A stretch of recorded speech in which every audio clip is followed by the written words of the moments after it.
So this one is on the conservation and sustainable use of lions. It was one of the topics that was most difficult for the high-level panel to tackle. As I mentioned last Thursday, there wasn't consensus on what to do about rhinos, and there also wasn't consensus really about what to do about lions. So the panel came out with 3 different recommendations, basically ranging from reform the sector to close the sector down. Subsequently, the draft policy position has taken a stance more towards closing down the sector and then trying to figure out what to do with the lions and with lion conservation in general through a focus more on wild habitats than on captive breeding. So what we've got with us is 3 panel members, as I said, and what I'll do is I'll start with them. They were all on the panel. You don't have to go into the background details of all the discussions you folks had, but to sort of give, first of all, introduce yourself and then give a bit of a perspective. So we'll start with Mike Sas-Rolfes, and then we'll go to Lulama, Matyolo, and then to Brian Child. And Brian, welcome from Florida. Thank you very much for coming across the pond for the call. But first, Mike, over to you to introduce yourself briefly and speak about the topic. Frank, thanks very much, and good afternoon, everybody. My involvement on the panel was also partly due to the fact that I'd done some work on this whole industry leading up to the panel deliberations. And this is the issue I believe that actually catalyzed the high-level panel in the first place, because it had become extremely controversial. The whole issue of commercial captive breeding of lions, the concerns about so-called canned hunting, the abuse of voluntourism, where overseas volunteers were coming to pay to ostensibly raise cubs in the name of conservation, which they then heard might be sold to hunts, and then the optics of the lion bone trade. But I think the interesting thing to reflect upon about this whole industry is to contextualize it in South Africa's broader wildlife industry. And South Africa is fairly unique in that it has allowed or even enabled the private ownership of wildlife through the Game Theft Act and various other legislative measures over the years. And so what we've seen emerge is a very, in some senses, progressive and in other senses, very entrepreneurial wildlife sector that has tried out all sorts of things, catering to all sorts of different markets and market segments. And I think it's interesting to think about this as a rapidly emerging new industry that is similar in some ways to the tech industry, where governments really struggle to keep up with these newly emerging novel industries and to keep up with regulating them. And so what happens is people within the industry try all sorts of things. Some of them are offensive to the public, as in giving away your personal data to big tech companies. And at some point, society says, actually, we've had enough. We need to stop, we need to recalibrate, and we need to rethink what we're doing here. And I believe this is what has happened here. And that's what stimulated the need for a panel to review policies here. One of the key issues that came out of this was that this was not just a conservation issue. This was a very much also an animal welfare issue. And to date, South African policy has not really enabled or allowed for animal welfare concerns to be integrated with conservation concerns. So a first step in that direction was the NSPCA court case a couple of years ago, and then this was further brought into the work of the panel. And I think the majority of panel members were quite convinced that this activity of speed breeding and then commercial cub petting was not really an acceptable practice from an animal welfare perspective. And that's really the genesis of a lot of the problems, is that we've enabled the creation of this sort of production, commodified production line of tame lions, which then people are trying to find creative things to do with. And really that's where the problem starts, and that's where we should start addressing the problem as well. And hence the pushback against this activity, to stop this constant supply of new tame lions that we don't know what to do with. So the other two issues of hunting and the bone trade are a little bit more complicated. We have discussed hunting in a previous fireside chat, and I believe it really is an issue of standards and regulatory standards that are needed to define if we're going to allow hunting at all, under what circumstances do we allow it. And then the trade issue is really complex. I've worked on that quite a bit. In that there's this perception that the trade is a threat, a potential threat to wild lions, but there's also an equally compelling argument that there is a pre-existing demand for lion products, both within Africa for traditional uses, ranging from lion skins to medicinal uses, and a growing demand from Asia to use lion products as substitutes for tiger products, which are not allowed to be traded domestically in Asian countries. And that stopping the supply could create a new set of problems of its own. That just stopping the supply in a vacuum might actually increase the threat to wild lions in the future. So that's a complex issue and a controversial one, but we can get back to that. But I think the main point I want to emphasize is that it all starts with the speed breeding of tame lions that is, I would say, led to this problem, and that's probably where we need to start addressing the problem. Okay, thank you, Mike. Let's see how the policy document actually takes us to addressing it, which is where we're going next. I think you guys have done your homework, but now how does the government actually get a handle on this issue? So, Lulama, Matyolo, would you like to say a few comments from your perspective on this?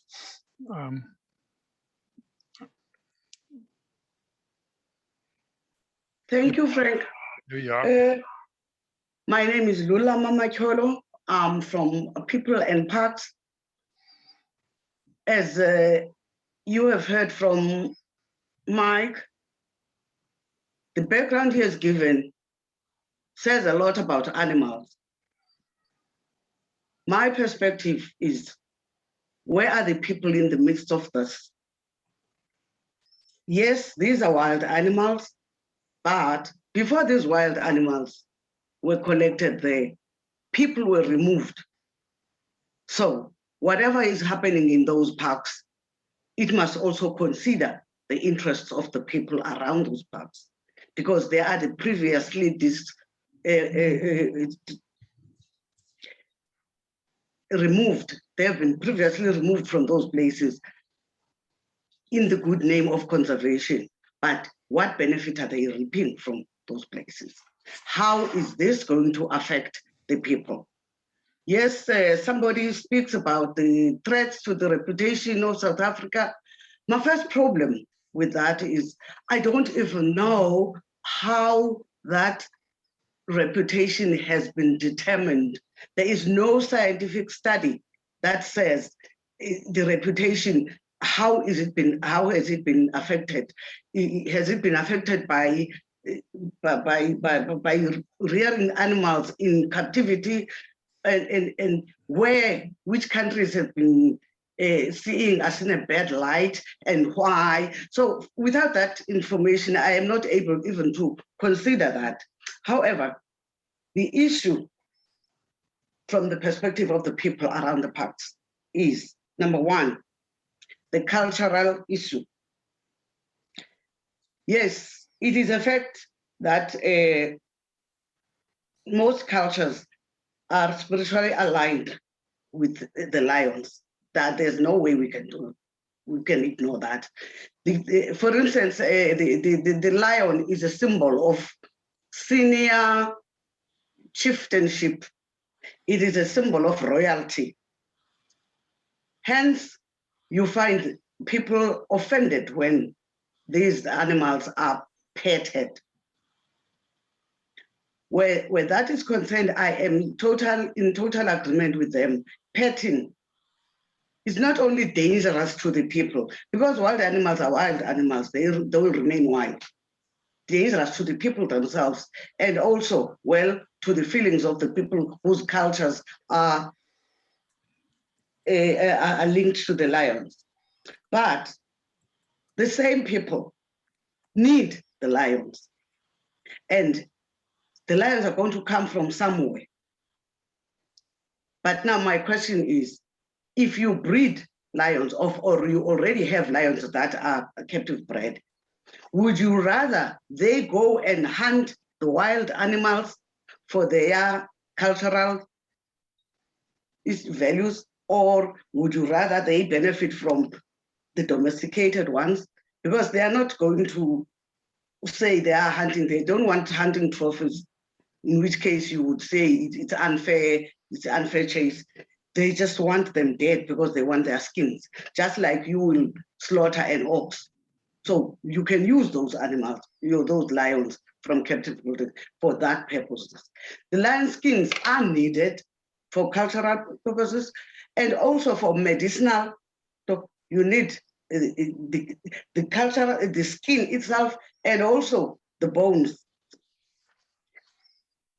So if we cannot use those that have been brought up in captivity to save the wild ones for whatever needs wildness in the wild animals that we have, I still need somebody to convince me that it is necessary for those animals that have been brought up in captivity to be disposed of in another way. I don't see it, because I see a market and I see value for those animals, which is why I wouldn't believe in saying stop it and you stop it now, because if you do that, then it means you are going to deal with what then are you going to do with those animals? Are you going to shoot them and kill them? What are you going to do with them? And thirdly, there are people who worked with those animals. Please, somebody don't tell me about the number, because you don't know how many are they. 1, 2, in Africa and in South Africa in particular, you may not think in terms of one person, one job. It may be one person, one job, but 10 beneficiaries from that job. So you cannot say to me, no, after all, the number is insignificant. Nothing is insignificant in South Africa, because one person might be the breadwinner for a family of about 8 to 10. We have seen it on TV, how a granny uses her old age pension of 1.8 to feed the family, children of her own children who are dependent on this money. So for me, the argument does not hold. You can't argue that it is insignificant, because you are increasing an already long queue of job hunters. We don't need that. We need to reduce what is. The worst you can do for me is to try and give them time, find ways and means of converting that industry to a related industry, to something that is going to build from what is there and then move somewhere else. Economically, South Africa will definitely have something to lose, because it's not only the jobs themselves, but South African Constitution gives those people a right to trade. And they have already exercised the right. So you cannot take it away constitutionally without any compensation. And if you are saying, okay, because of this reputation, which we have not yet quantified, the government must get out of it. Where is government going to get the money to compensate these people? Because they are entitled to compensation. Because at the time they established that that trade, it was legal. So now, how do we get out of that? For me, it is and also there's also this argument that there's a risk of zoonotic diseases and whatever. Nobody puts on the table a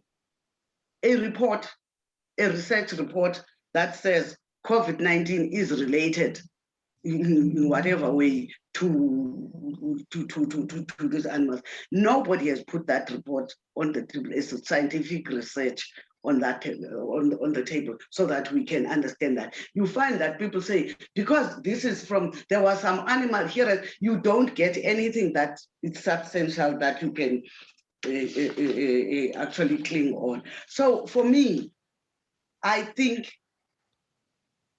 I would think twice.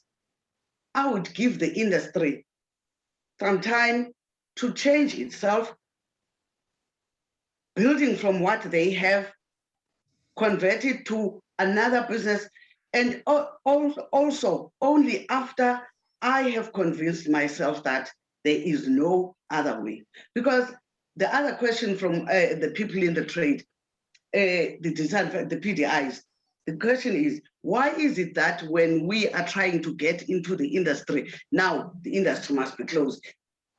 They're actually suspicious. They think that there's actually more economic benefit in that industry. Why is it being closed? Is it because they are now getting into? So that also is going to be a question that still needs to be answered. For purposes of transformation, they see an opportunity that is being taken away from them at being actually part of that economy. I think for now, let me stop, and perhaps I would, I would come in when there are questions. Thank you, Lula. Really, really interesting. The draft policy position says that they want to set up a process, quote, for engagement of all stakeholders in the captive lion industry to mitigate the impacts of closing it down. That's fine, but what you've just brought out is we probably need some stakeholder consultation on the concerns leading to this decision, if you will.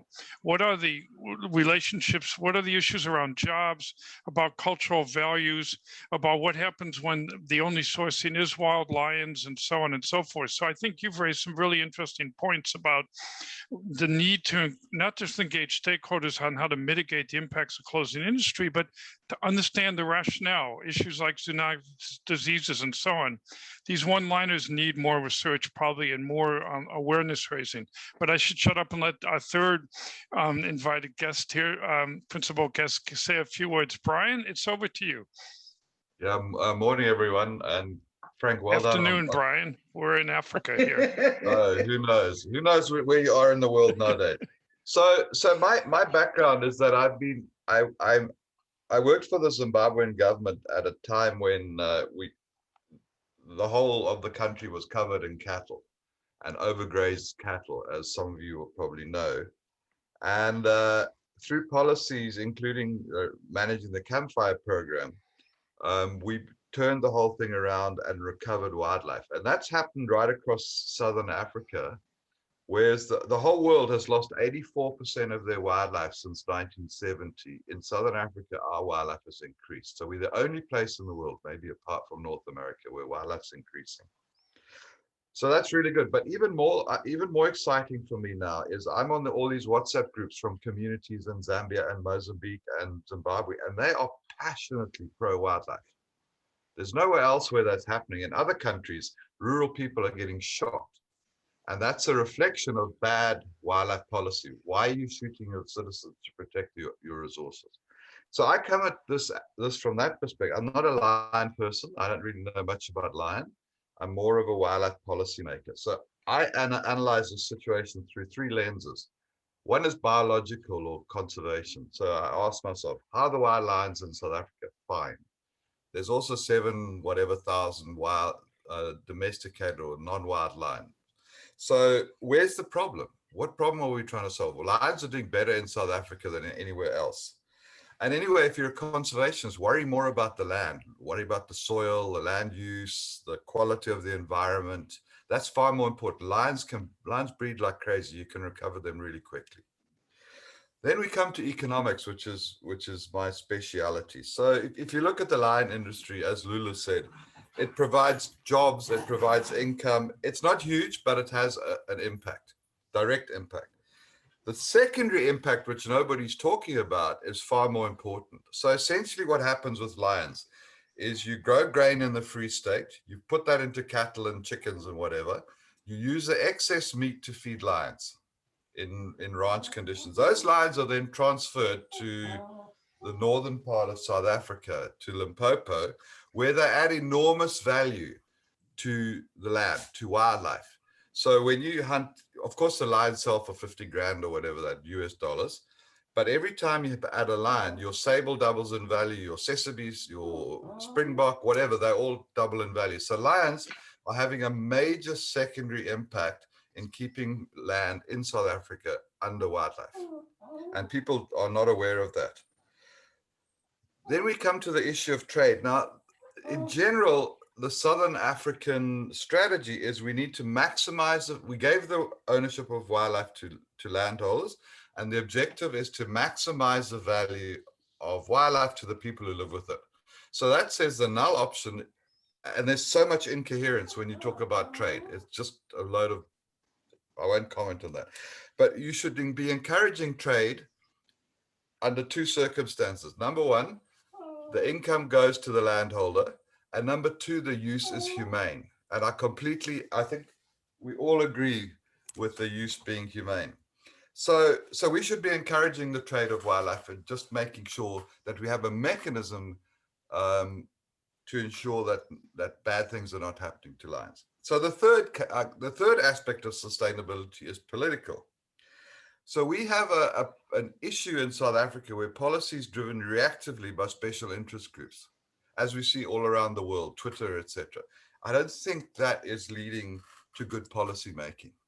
Neither do you ban all lawyers because a couple of lawyers are bad people, or maybe ban cars because there's some car accidents. And that is what the danger of what's happening in the lion industry. One or two bad actors, we ban the trade.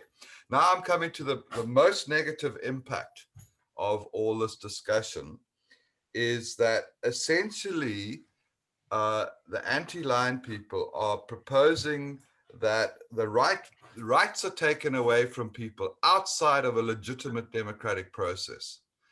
That not only does that contrast with Section 25 of the South African Constitution, but it will destroy confidence in wildlife use rights. And when you destroy confidence in wildlife use rights, you're going to threaten the entire wildlife sector in South Africa, which is then going to threaten the entire wildlife sector in Zimbabwe and Botswana and Namibia and Mozambique. So the negative impact of these, we may destroy the best experiment in wildlife conservation on the planet through these very short-sighted emotional discussions. And I'll stop there. Thank you, Frank. Thank you, Brian. I think you followed on quite well from Lula to say that making a policy position like they have has a whole lot of implications, from right down to culture and communities up to the implications on property rights and incentives to be part of the wildlife economy and move it forward. So it's clear to me that a process of engagement of all stakeholders, quote unquote, is still probably needed on the table. Other folks on the call, if anybody would like to step in, ask some of our folks a question or two, really good introductory comments, but open to the floor. If anybody else would like to jump in. Oh, we're all comfortable on lions, huh? Prof. Boris, Gert speaking. Oh, Gerrit, yes, come on in, Gerrit. Thank you. Boris, I'm concerned about that whole document that was published. The whole discussion that takes place concerns me and shows to me there's a discontinuous thinking mindset in the conservation areas. It is obvious that sustainable use, as we understand it, is an anthropocentric way as per the Constitution. Sustainable use of animal and plant are all as far as it is to the benefit of human society for the current and the future. That's what it stands for. Now, I'm concerned about that document that uses offending language, and I would say DEF is or DFFE, uses offending language in many areas. They talk about that they ignore the CITES definition, for instance, for captured bred animals. they uses things like domestication and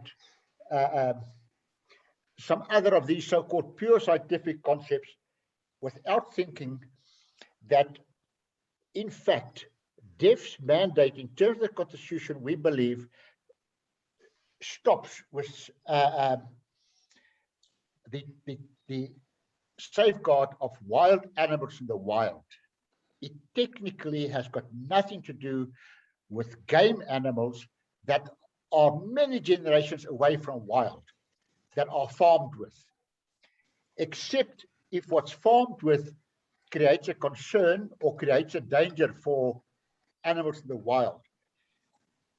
And I'm also of the point that welfare is used in a different way than what it's perceived.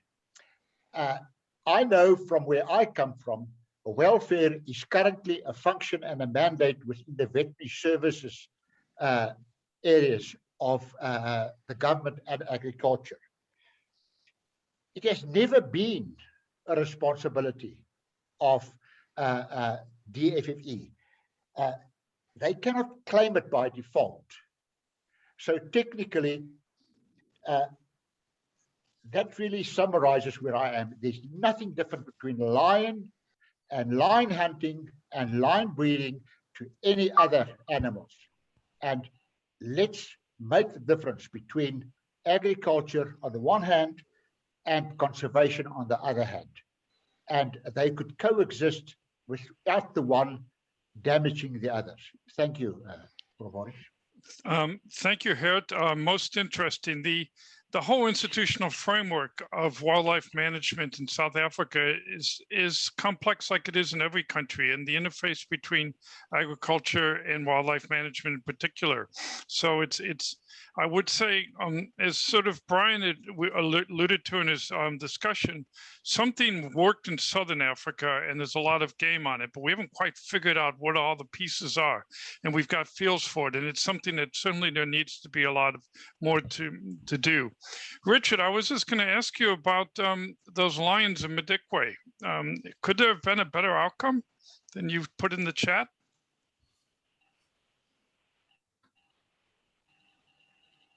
You can, yeah, you're on, I think. Or you're frozen. Oh, no. I'll turn around. But basically, the whole route that we've traveled now, we're talking about expanding wild areas. We've traveled for 8 hours here in the Transkei. We yet to see an area.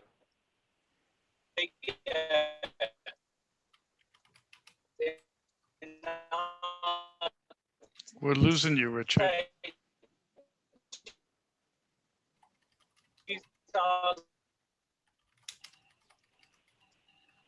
Oops. I don't think we can get you, Richard. I think maybe the signal's a bit weak traveling. Okay, so let's have you come back, Richard. Ron, you have.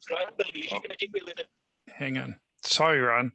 Richard, maybe you can pull over and we can bring you back on. Okay. Ron, did you want to say a word? Yes, I'd like to say a lot of words. No, you only have a minute. We've only got a 1 hour session here, so just a quick comment.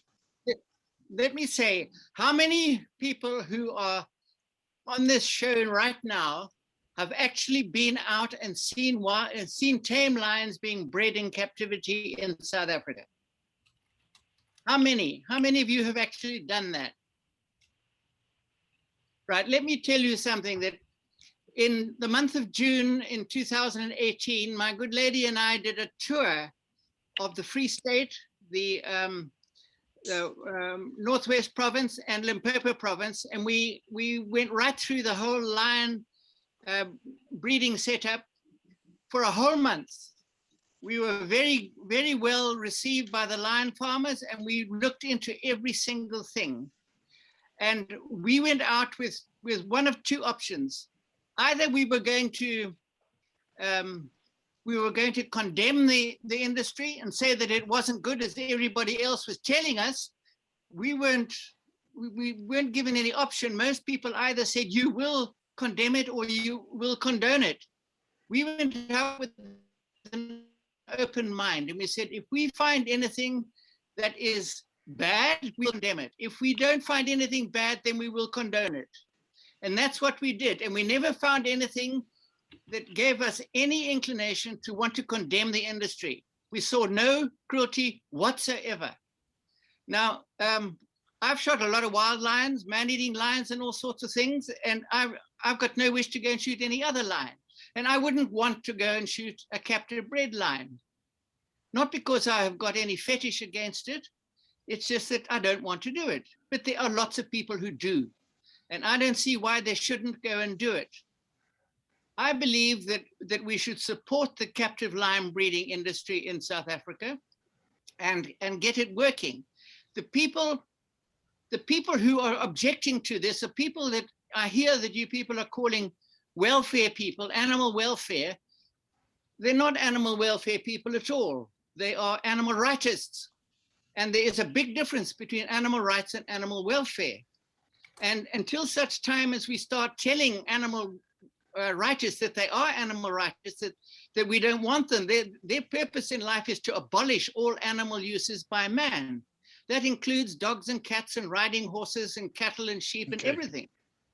So now we've got a situation whereby we have got people who have got a ideological reason for objecting to it, who are telling us what we must do with our wildlife. And I don't think that that is right. Thank you, Ron. Very interesting points. I think the point about understanding how the industry actually works is brilliant. It's one that I saw Mike raised his hand when you said that who's been out to these farms.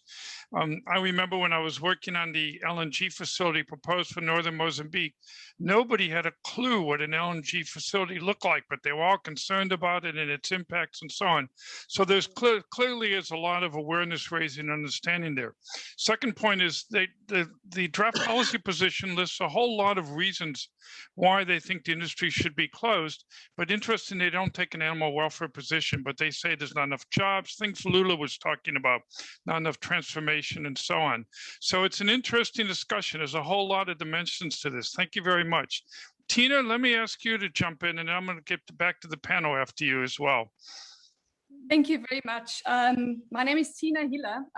I am about to complete my second project researching the captive lion sector. I've done one for my master's degree in conservation biology on the conservation value of captive bred lions, and currently I'm doing research on understanding the nuances in the captive lion sector. And I think what I wanted to add to the discussion so far is just that I've been to more than 40 captive lion facilities in the past 3 years, talked to the people there, and have met many other key players in the industry, from the hunters to the taxidermists to the veterinarians to the exporters of live lions and lion bone traders and so on. And what I would like to add, and I think that hasn't been considered well enough with the policy position that's been put out there, is how diverse the sector is. My research currently shows there are 5 distinctly different clusters. They use different supply chains. They have different modus operandi for breeding. Some of them don't even breed at all. So I think, this whole picture that we often see is portrayed that it's all a seamless industry, and all the captive lion facilities are the same. My research does not confirm that, and I wish we could enter into a more nuanced discussion about what to do and how to maybe transform what is there, instead of just blanket slate euthanizing I don't know how many thousand lions. Okay, thanks, Tina. That's also following on very well from Ron to say it's understanding how this industry really works. And one of Mike's comments, I believe, was that it's a startup. It's a new world. It's not well regulated. We had a discussion the other day about hunting and the usefulness of having an industry standard for responsible hunting. Same type of discussion with rhinos, and obviously the same type of discussion here with lion management, whether it's lion management in a legally protected area or in the breeding facilities that we're talking about at the moment. I was going to come back to our principal guest, but I got a little message here to let Holly Dublin down from Kenya jump in and say a few words. Hi, Holly. Hi, Frank. You know, I'm just following along the discussion. People have their points of view. The comments are compartmentalized. And I'm sitting here thinking, how does this fit into, you know, just broader patterns? Because that's my role in my work. I don't take a Kenyan position, and I don't take a South African position. I don't take any position. I'm a conservation biologist with a lot of experience across Africa, and with a lot of experience, I guess, in you know, how the rest of the world is viewing all of this. And I think probably I know enough, having lived in South Africa, I know enough about what happens when you know, you're in a country where you feel so strongly about protecting your sovereign rights and your personal rights, and countries from further afield start having big impacts on you. That's something that is very so deeply held in South Africa. But, you know, I often think to myself, well, those same influences have been affecting all of Africa for a very, very, very long time. They affected how conservation was established in Africa. They affected how people were excluded from the equation in Africa. They come from deep philosophies in different countries where there's probably an economic dominance that happens. And I think that sadly, we all get ourselves kind of riled up about it, but it doesn't stop it from happening. And so you can be feeling however you do, but these things continue. And one of the things, you know, I follow, as you know, Frank, all of these issues rather closely.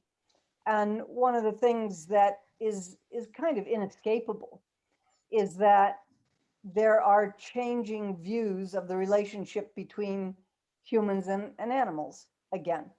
And it's not too surprising, particularly in the North.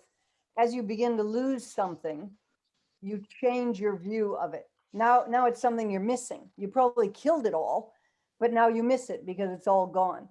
And I think that, you know, as I listen to this, I'm thinking, you know, I'm also very involved in the rhino discussions and the elephant discussions. And I'm thinking that sometimes it just makes me a bit sad, because I think everybody would love to be the ones that solve their problems locally. But the impact of globalization is on so many levels that I just don't think we can solve these things locally, because the world stops us from that. And that's partly because everyone wanted to be a part of that bigger world.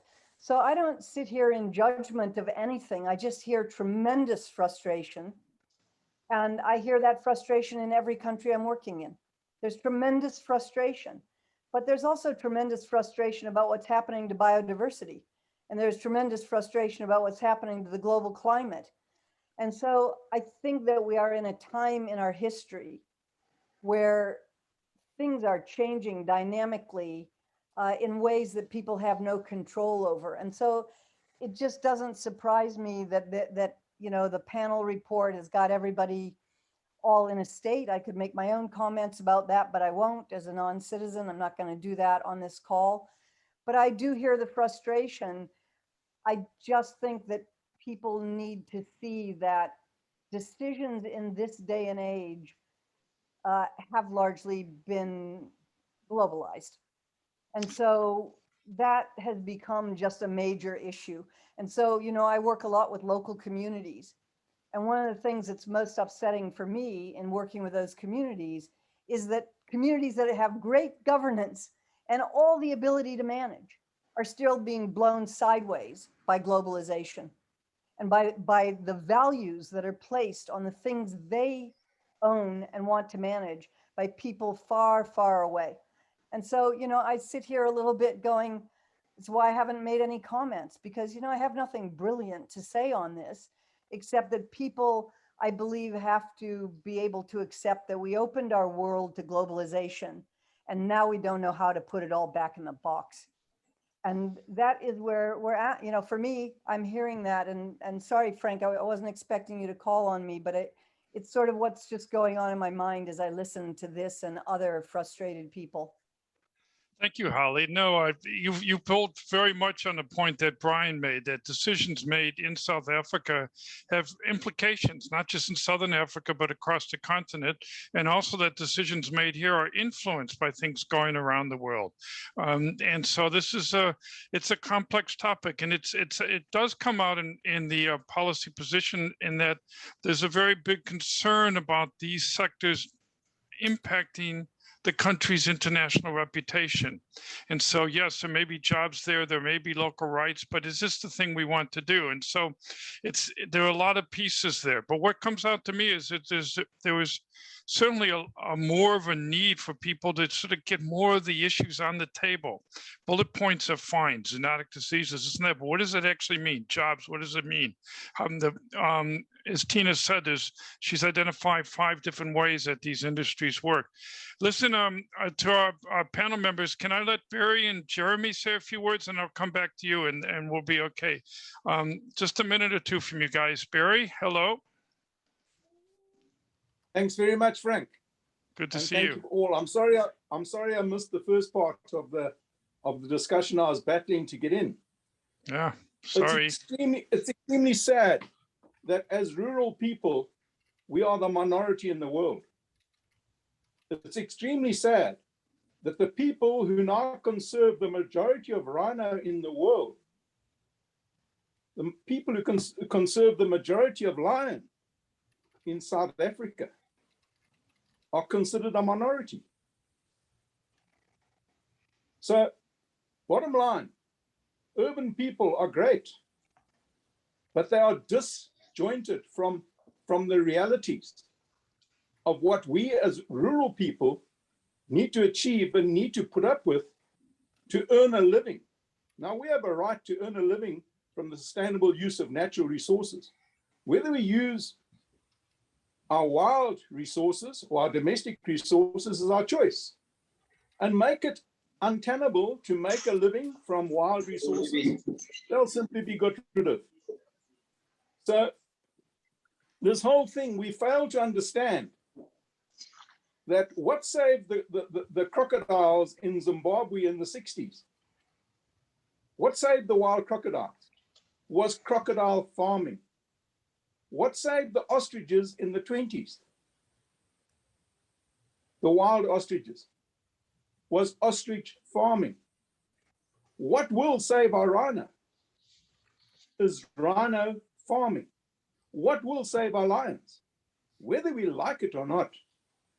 We have increased numbers of people. We have to have increased intensification of management. Will be lion farming. I'm not a lion farmer, but I can see it a mile away. All the examples of the Bravo, we're going to have expanded areas. Not one expanded area in South Africa makes a profit. Madikwe Game Reserve, man, I experienced it firsthand. We'll make 11 times more than cattle farming. We'll put 40% of our turnover back to community development. To date, they cannot cover the operational running cost. It's been a failed economic and a failed environmental experiment. Madikwe is a failure. It hasn't lived up to its expectations. So how are we going to rewild? Are we going to rewild at the expense of people by kicking people off their land? Or are we going to rewild for the benefit of people and allow people to manage their wildlife the best way they can for their direct benefit? And those are things that we have to understand. Protected areas have failed. They've failed socioeconomically. They've failed ecologically. So when we look at the South African model, what makes it successful is our diversity in land use options. That's what makes us successful. Because we're able to assist one another from the protected areas to the private sector and back again. When you destroy that diversity in land use options from extensive all the way through to intensive, you are destroying your ability to survive going forward. And that's what people need to understand. Thank you, Frank. I'll leave it there. Okay, that's very interesting, Barry. Very, very interesting. I do fully support your view that there, if you will, the urban folks don't always understand how the rural folks live and make a living and how things have to be made. And then you also brought up the institutional issues about how the diversity of uses and land management may be a key part of the puzzle, which brings back to, if you're going to go forward with the policy on any type of species, rhinos, lions, what have you, how do you have a policy that's enabling and inclusive and allows for learning by doing in different structures? Jeremy, a couple words from you on this draft policy position and where we go with lions? Well, firstly, I don't think there's, and I think it's agreement from the African Lion Working Group that there is no need from a conservation point of view to breed lions captively in Africa. You have big conservancies like the Bubiana Conservancy that have bred lions successfully free range, and they actually have a surplus of 200 lion, which they have offered to whoever wants them. Now, this is wild free ranging lion. Secondly, I think that we have so much opposition to hunting from the general public and the media that the argument, if we start to continue hunting captive bred lions, the argument of fair chase falls out of our quiver of arrows that we use to defend hunting. Fair chase no longer applies. And some earlier speaker mentioned that it's animal rights NGOs that oppose the captive bred lion hunting. It's not just them. Safari Club International do, Dallas do, CIC do, and even within South Africa in the Professional Hunters Association, a big percentage of the members do, and they broke away and formed custodian of professional hunters. So it's the negative impact of hunting that is a threat to hunting itself, to trophy hunting. It plays no role in the conservation of lions. It may be land use, it helps individual farmers and that sort of thing, that's fine. But why do the big hunting associations oppose hunting of captive bred lions? Okay, very good point, Jeremy. And it's interesting that this draft policy position doesn't really address the hunting side of captive lion breeding, probably because the policy is saying we want to close the industry down. And so therefore there's no petting, as Mike talked about, and there's no hunting, or there's no bones or medicinal use that Lula talked about, or what have you. And so probably the part of the discussion is, quote, is there a need or no need, or what does this industry currently deliver in value chains vis-a-vis being able to get those goods and services from a wild bred or wild based lion population? Big questions, and we aren't going to solve them all. I think can I just say one thing? Yeah. I think the incentive must be to form large conservancies, as has been done in Zimbabwe and a couple of places here, and have big free-ranging lion populations. Where down here, a free-range adult lion will sell for 2 million rand, you know. And you know, you're shooting fewer, but the value is higher, and it's contributing to conservation.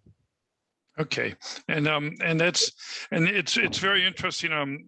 Holly knows I've been involved in a number of discussions over the last couple of months on opening up the wildlife economy in Kenya, moving beyond its tourism base, and keeping the landscape free range is like one of the lines in the sand. The country's going to try and do it. Not easy, but how to open up those spaces, and obviously predators play a role in that. Let me see. I've got just a few minutes. Just a quick comment from you, and then I need to get back to our guests to say a few words. Go ahead. Can you hear me, Frank? Yeah. Great stuff. I just would like to make a short comment here regarding the statements that Jeremy made. Well, firstly, we can't generalize. And just some points of correction. The major hunting associations did not walk away. There was never associations mentioned. If we ever look at the vast majority that you refer to that left the hunting association was a total of 66 members of a membership of over 3,000. So it's a small minority. And then the major hunting associations in the world have expressed their concern. They never mentioned the country. Are we aware that captive bred lion hunting also is part in Argentina? So I think we must be careful of making general statements and actually getting first-hand information. Both SCI and Dallas Safari Club have divided views, and individuals within these clubs feel very strongly that these views have got to be heard. So I think to make general statements is very dangerous in an environment which is so compartmentalized. We can't negate the fact that in every situation there will be a joke in every pack of cards.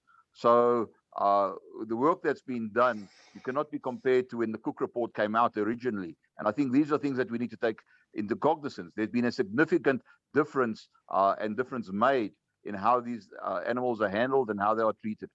So please, I think we need to be careful of just making general statements. Thank you, Frank.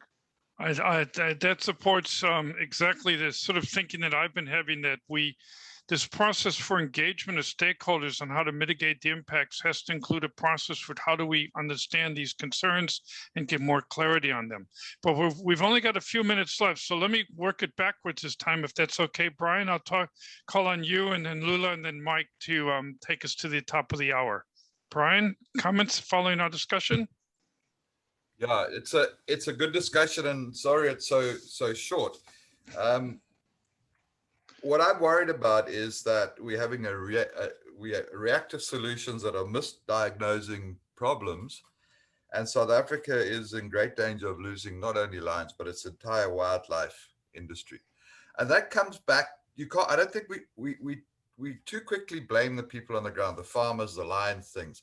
But what's missing is the policy leadership. You will see there's a tendency in South Africa for the wildlife people to take things away from the farmers, which is very different from an agricultural sector or an industrial sector, where the policy is to try and help the producers to do better. And there's several things missing in South Africa compared to, say, I saw Gail putting comments, compared to, say, Namibia or even Zimbabwe, particularly in the past. We have a tremendous opportunity to use the value of lions and rhinos to turn South Africa into half Earth. South Africa or Namibia could be the first countries in the world to achieve half Earth, because this is a great goal, but nobody has a business model for it except South Africa and Namibia. So they could actually lead the world in that. But that depends on a couple of things. One is we have to have clear wildlife rights, and not just at individual level, but at group level. And there's no enabling legislation in South Africa. In fact, what this whole thing is doing is undermining the legitimacy of the current legislation and the Constitution. Secondly, you've got to maximize the value. And this whole process is undermining that. So it's pushing South Africa backwards. But thirdly, you have a dysfunctional political process where you have a very small group of people at the center making non-democratic decisions. I study democracy, that are affecting people at the grassroots. Now, if South Africa wanted good policy, what they should actually be doing, don't worry about the lions, but let's set up the democratic process so that landholders can check up on each other and manage the land properly. I know Barry will remember this through the ICAs in Zimbabwe. And also to enable this, to empower the sectors to control themselves. So everybody shouts at the lion sectors because one or two people are doing bad things. But the lion sector is completely disempowered by the state. It has no legal authority to sort out the problems.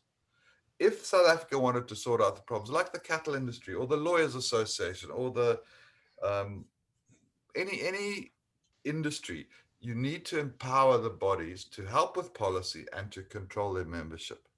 So for me, the problem comes to a complete lack of policy making, which is undermining the opportunity for South Africa to be a global leader. Brian, that's excellent. Really, really interesting. The one word that pops out of your comment is enabling. So one almost could use it as a word that question, think about draft policy position. What is this actually enabling? How is this actually enabling people? And your comparison to agriculture is 100% right. Most countries figure out how to enable the agricultural sector, not how to stop it. So that question of enabling, enhancing, and dealing with transformation, inclusion, one welfare, and whatever its rights, whatever the word is, I forget around, but treating animals properly and so on. Lula, a couple comments from you to close off our session, and then Mike. Lula?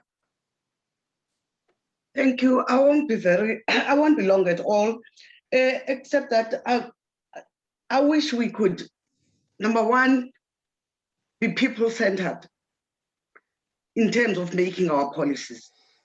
Make policies that are taking care of the people, because at the end of the day, the people come first. Even globally, you hear it's human rights, it's human, that's what life seems to be all about. And then secondly, I take the point that there's globalization and we cannot live in isolation. But the point is, South African economy affects and impacts on the people of South Africa. Why must we go the route that is going to prejudice them? If we've got I don't want to call it a common, if we've got whatever resource that we can use to trade and improve our economy, create jobs, and why must the main consideration be what John next door feels about us? And then lastly, to me, we can still have the lion. We can still do a lot of trading on the lion, but we just need to isolate whatever is wrong and deal with that. And let's not throw out the baby with the bucket, with the water, with everything. Let's just get rid of whatever is wrong with the breeding of lions. Thank you. Thank you, Lula. In a way, you were close to, you talk about paying attention to the people, and especially the rural people, and especially with a species like this, which is a very complicated species, we've heard in the discussion, to manage. It requires big landscapes. It is a predator.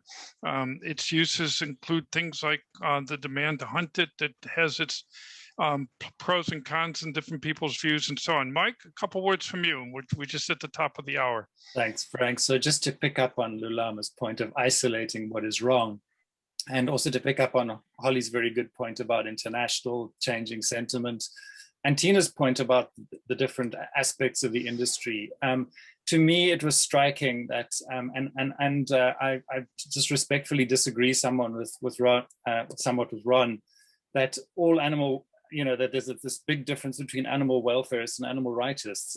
Animal rightists are frustrated animal welfareists who then seek a sort of a more radical expression of their concerns. I think the animal welfare concerns are very real, and particularly in a certain type of breeding that then results in lions becoming reclassified as pets or domestic animals, which I think doesn't jibe with African traditional culture, as we've heard. And I think that was a very compelling point. So I think South Africa can show leadership in actually addressing that, because I believe that is really the most egregious, the most egregious part of the industry. And it's the tiger king optics.